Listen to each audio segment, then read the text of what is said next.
nananalasa na. Tatay Buyit oh. Tatay Buyit andun.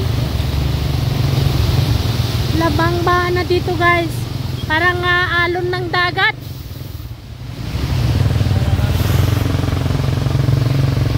Oh, Rumaragasa. Guys, nandito tayo sa Quirino Grandstand. July 19. Sasabay daw po ang mga Duterte supporters sa nangyayari sa Daheg. Kaya bilang suporta, sasamahan sila. Ito na nga, may mga flag yung mga motor nila. No retreat, no surrender daw. Kahit bumabagyo. May bagyong krising kasi guys ngayon eh. Na taon. Tinahe talaga, made in handmade. Handmade to? Oo, ginawa niya man. Ano lang siya? Ay, stapler. Akala ko tinahe. Stapler lang. Oh, talagang handmade na handmade. Ito yung pagmamahal talaga kay Tatay Diggs talaga man. 'Di ba? So, creative.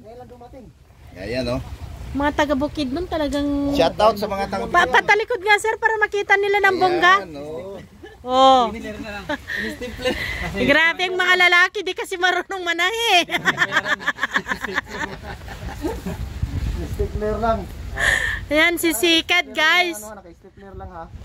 Shout out. Like and share mga kaibigan, mga bahay ng ating live. Nandun yung picture talaga ng tatay. Sabi ko doon si tatay, naka one sign. Naka one sign. Hawak yung bandila natin. Ma'am Surina, Kitang-kita man siya dito. Oh, si Tatay Diggs. Thank you. Dito tayo sa Grandstand mga kaibigan, mga bahay.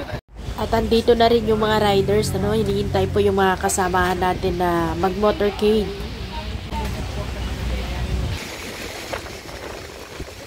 Oh my gosh, ang lakas ng ulan. So yan guys, ngayong araw ay muling nagsama-sama ang mga supporters ni Tatay Digong upang ipakita at iparamdam yung kanilang malasakit sa taong bayan. Mag-aalas 2 na, hinihintay po natin yung mga kasamahan natin. At dahil malakas po yung ulan, ay nagsilong muna yung mga riders. Andito po. Ayan, yung mga Duterte rider supporters ay nandito, nagkaisa upang muling ipakita sa taong bayan yung pagkakaisa kay Tatay Digong. At may mga flag, kahit na ganito na nananalasa po ang bagyong krising, ay nandito po sila upang ipakita talaga yung suporta kay Tatay Digong. O nakalagay pa dito, bring PRRD home. Ayan, may mga laso na green at may flag. Ito po yung mga sasakyan ng mga Duterte riders supporters na kahit bumabagyo ay hindi sila nagpatinag upang ipakita ang suporta sa dating Pangulo ng Pilipinas na siya lamang yung bukod tangi na ipinaglaban po, ipinaglaban ang Pilipino. Lakas ng ulan. Yun po. Talagang bilib tayo. So, may taga Manila, may Cavite, may nanggaling din po ng Rizal. Ito yung pinakamalaking flag. Ang lakas ng ulan guys. Makisilong din tayo, nandoon sila. No?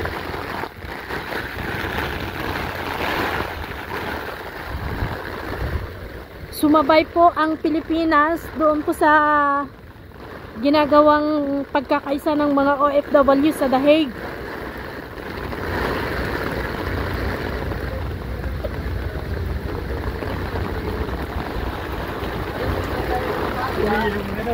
At mag-U-turn tayo. Pag-U-turn natin, dire-diretso na po yan, papuntang Santa Mesa. Ang tumbok po natin ay Doña Elena Tower sa may Sanchez Street, sa may Santa Mesa. Yung Doña Elena Tower po, nandoon po yung pinaka-headquarters ng PDP main. Yan po ang pinaka-main na PDP headquarters po. Sa second floor po tayo doon. So, ang parking po natin doon sa basement po mismo ng Doña Elena. Yun nga lang po, medyo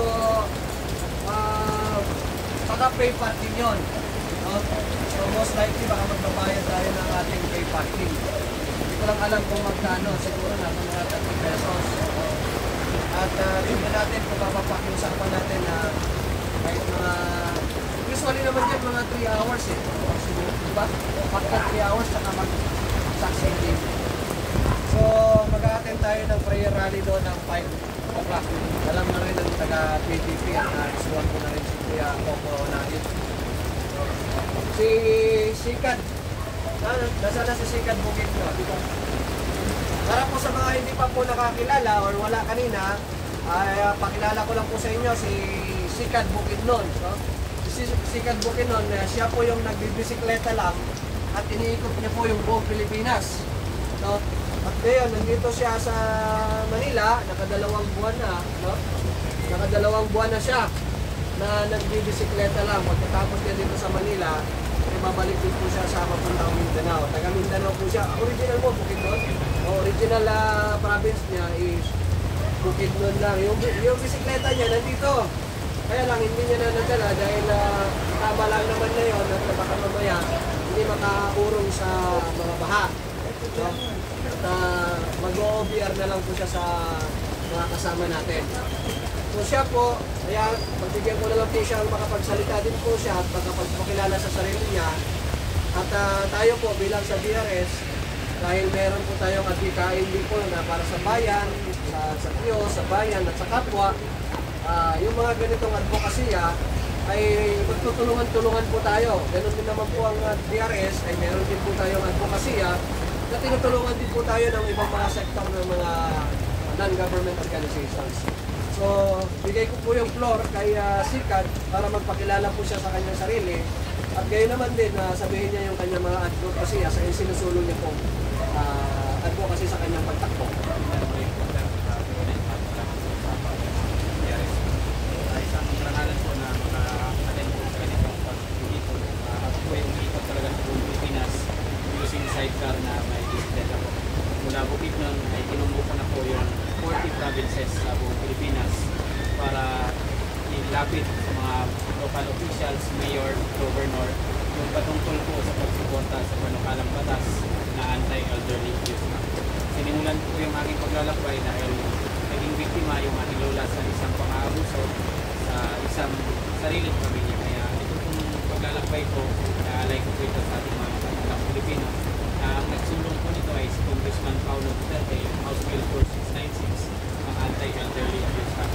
So ito po ay hindi naipasa. So ngayon ay meron pong refiling na procedure. So nandito po sa Maynila, 2 buwan na po next day. At inaantay ko po yung participate sa committee hearing.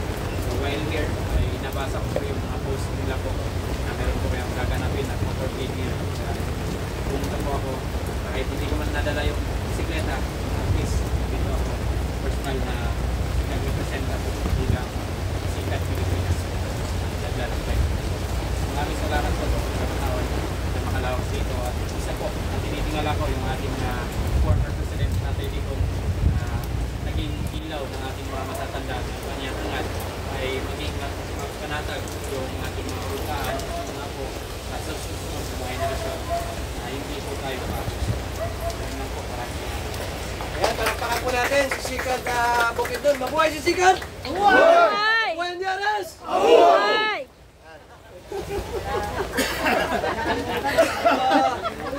Ayan si Sir Onin, ang founder ng Duterte Riders Supporters.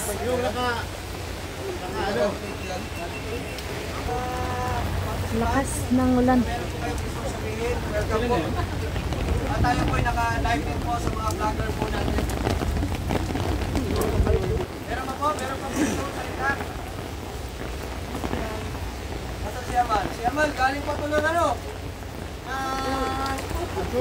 Mansol Lacuna. Pangalayo. Talaga si Relax po. May birthday mo doon? Birthday, iniwanan yung birthday celebrant para naman makasama. Kasal, no? Grabe. No? At para makasama sa ating motorcade ngayong umaga. So yan yung mga ehemplo, no? Ehemplo ng nakalatay na dugo, no? Sa ating mga vein, no? Na kahit yan ay maulan, kahit yung daan ay madulas, kung ano man yung mga possible na magiging obstacles, hindi tayo magpapatinag dahil lang sa ating adikain at sinusulong natin at yung suporta natin kay Pangulong PRRD. At nanaisin ko na lang din na i-take yung opportunity na ito na kahapon po, nagkaroon po kami ng meeting. No? Ang meeting po na yon ay pinagdadalusan ng mga malalaking tae. Mga kumakain. Malalaking tae, mga big boss. No? Nag-meeting kahapon yung mga big boss. At doon sa meeting na yon ay para po yon sa launching ng tinatawag na VIP for Sara All. No? Very soon, the following month, next month, ay magkakaroon na po kami ng launching ng VIP for Sara All. No? Naayos na lang po yung schedule siguro ni Sara. Once ma-approve po yun, baka makasama din po si Sara Duterte sa launching na yun. No? So, sa kasamaang palad, ako po hindi nakadalo bilang founder ng DRS, pero pinadala ko po yung representante natin, si Cad Tuping. Salamatan po natin si Cad Tuping. Nasaan si Cad Tuping? Ayun, si Cad Tuping ng sector ng Quezon City. Siya po ay sector treasurer. Pit na.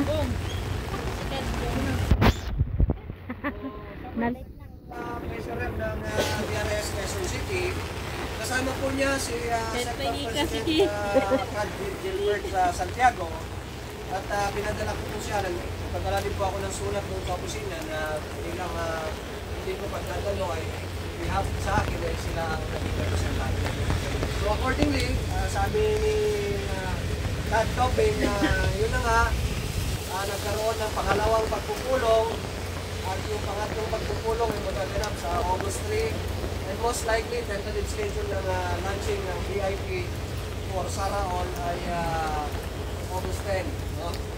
At si DRS po ay hinanap po nila kung sino po yung founder ng DRS kasi po nakarating na po sa kanilang tanggapan yung ating pong gawain. Kung kaya't nakarating po doon sa mga big boss si DRS, kaya hinanap nila yung founder daw. And apparently, yung isa pong kuya ko sa Agila po na nakakakilala sa akin ay itinuro po ako. At kaya po gusto po nila na si DRS po ay makasama din po sa grupo na po na yun na VIP or Sara. So asahan po natin sa mga susunod, hindi lang po tayo nakasuporta doon kay PDP sa Maiso, nakasuporta din po tayo dito kay VIP for Sara All. Ito namang VIP for Sara All, ito po yung pinag-aandaan naman po para sa nararating na eleksyon ng 2028 para po kay Sara Duterte. Napapansin po natin yung ating pong pangalan ay DRS ay hindi lang po ito nakalinig po kay Tatay D. No? Lahat po ng mga adhikain basta nakikita natin tama, susuportahan po natin kahit sino mga Duterte. No? Alam naman po natin kung kailan lumalabag at kung kailan hindi. Tama ba si Kat? So hanggat yan po ay ayon sa advocacy na ating po sinusuportahan, ay tayo po'y nandito, tayo po'y patuloy na nagbibigay ng suporta po sa kanila at tayo po'y patuloy na makikilahaw at magkakaroon ng collaborations. No? And hopefully, in the following months po ay ang DRS lalo po tayong makikilala. No? Hindi pa naman tayo kilala po sa pangkalahatan, pero sa tulong na rin ng mga samahan po natin mga vlogger ay lalo po mapalawak at ma-reach out ng iba pang mga kasamahan natin sa riding community. Ganun pa man, ang DRS ay patuloy po na nagkakandak po ng sumasama po sa mga charity rides and events na patawag po ng different riding community, no? At nakaapat na po kami, kung makikita niyo po sa aming dress, meron po kami nilagay na DRS patches, no, sa mga bisita namin kung nandito. Yung bawat attendance po ng mga volunteers ng DRS ay binibigyan po natin ng libre ng DRS patches.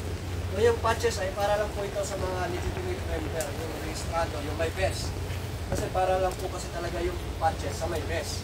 So, ngayon, ito po ay simbolo ng pagkakaisa, simbolo ng volunteerism at simbolo ng pagtulong. No?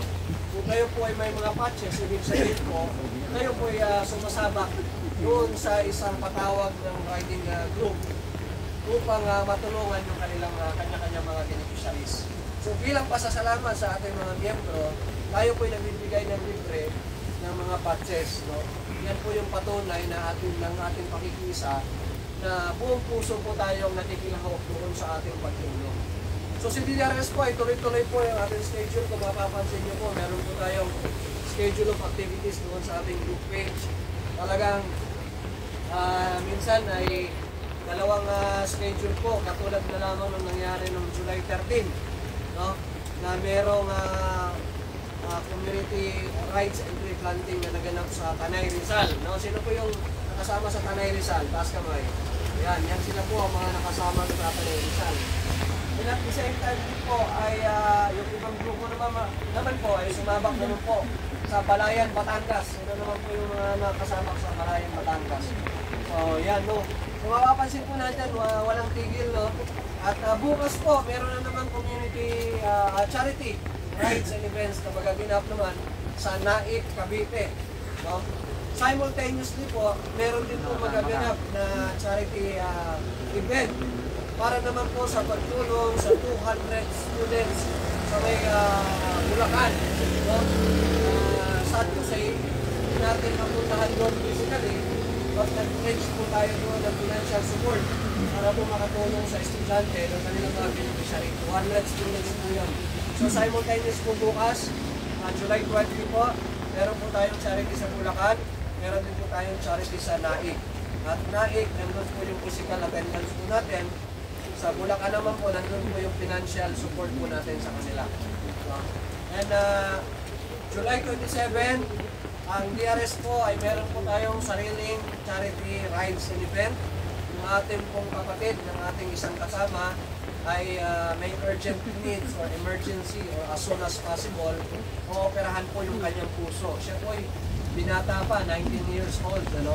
Nagkaroon na po siya ng sakit ng PST sa kanyang puso at kinakailangan na pong operahan. Medyo malaki po ang kailangan, pero hindi naman po natin kailangan na akupin lahat po ng financial responsibility. Kung ano po may tutulong natin bilang sa riding community, kahit ano lang ang kaya po ng ating bulsa, no? At dito lang naman po sa ating riding community ay mga barya-barya po ang inaabot lang po natin, ano, compared po sa amin sa Agila. Sa amin sa Agila, madugong po kasi doon. Minsan, isang linggo. Dito naman po ay barya-barya lang. Pero itong barya-barya na ito, pag pinagsama, kung mapapansin nyo, yung 300 attendees yan, malaki din po may tulong natin doon sa beneficiaries. No? Minsan, malayo ang pinupuntahan, pero hindi po mahalaga yung kalayuan at pagod. Ang mahalaga po yung naipaabot natin sa kanila, lalong-lalo na po sa beneficiary, yung tulong na ninanais po ng nangangailangan ng may sakit. So, July 27 po yun, iniimbitahan po natin ang lahat. At we are hoping and praying po na complete attendance po tayo sa July 27. Meron din po tayong mga bisita. Sa ngayon, meron ng mahigit 70 plus na, I think 70 plus na riders grupo. No? At yung grupong SRC, may SRC ba dito? Wala, no? Yung Sagip Reform Community. Isa din po yun sa napakalaking grupo. No? Malaking grupo po yung SRC. No? At asahan po namin na yung SRC ay magbibigay din ng kanilang full support doon sa aming event. No? So, yun lamang po. July 27, August 10 meron, August 17 meron, August 31 meron, October 5 meron, November 22 meron, no? So, kung kayo po ay meron ding mga nagchat-chat po sa inyo, may kakilala po kayong nag-iimbita po para sumabak po ang DRS at charity, ay well, very welcome po. Ano? Chat nyo lang po ako or kahit sino sa amin sa mga national officers na merong invitation ng charity, ganito PEDSA. Kung hindi naman po sagad-sagaran or mag-conflict, magsusuporta po tayo dyan. So once again, maraming salamat po sa ating volunteerism ngayong hapon na ito, maulan man, at meron mga paalis na po ng bagyong Kising, ay tayo po hindi pa rin magpapatinag at hindi pa rin tayo titigil sa ating advocacy at atitay. Maraming salamat din kay Sikat Bukidnon sa kanyang pagdalo dito sa atin. Isang karangalan din po na makasama po natin ng isang sumusulong ng advokasya ng Anti-Elderly Abuse Act, no? Anong RA ngayon? Hindi po siya batas. Hindi pa batas. Bill pa lang. Bill pa lang ng anong number? Meron pong House Bill 4696 anti-elderly. 4696, no? Anti-Elderly Abuse Act, no? Ano bang doon sa bill na yun? Ano bang edad yung nandun? Nakapalong po doon lahat po ng mga senior citizen na nakakain. Hoy! Meron na! Meron na ba dito? Abuses, any kind of abuse. Meron na! Senior citizen, nasa? Marami na! Kaya supportahan natin yan dahil Kasi nanay pala. ayaw makikinama pag nagbatas na. So, yan, maraming salamat yan, Sikat. So, mamaya, yung ating pong motorcade, hindi na po tayo babalik dito sa ating starting point. Didiretso na po tayo doon sa headquarters ng PDP. So, okay na po ito. Mahirap din po, dadagsain po natin yung opisina nila na sobrang dami. Gaya ng mga nakaraan.